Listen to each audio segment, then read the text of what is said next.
community are telling us their reasons behind the decision to evict residents on Medicaid. This is a story you first saw on Action 2 News and one we've been following all week.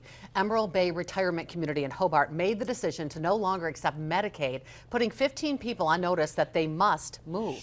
Jason Zimmerman continues the follow-up, learning this issue is far from settled. Jason.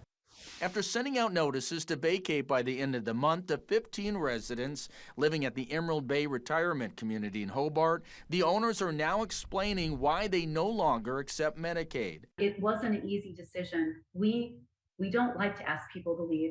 However, they say Medicaid hasn't kept up with the rising inflation, which began during the COVID-19 pandemic, driving up the cost of food, utilities, and wages.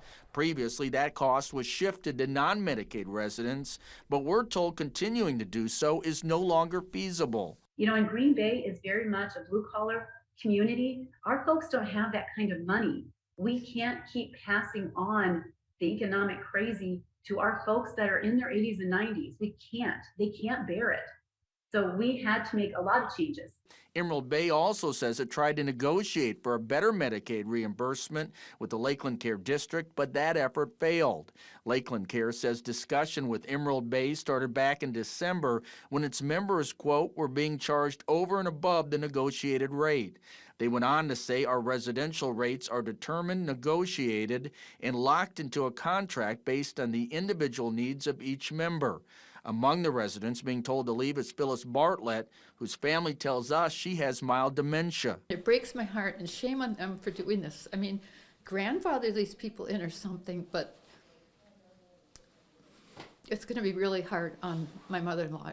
The dispute over Medicaid isn't isolated to just Emerald Bay. It's not just one community, guys. It's a huge issue that we've got to address, not just in our county or state. We need to address this nationally because the largest group of seniors to ever sweep this nation is about to hit. Lakeland Care says that they have found new homes for 6 of the 15 people being evicted, but family members point out to us there's no assurance of getting a placement here in Brown County. Many facilities have a waiting list of up to 6 months. Bill and Cammie, back to you.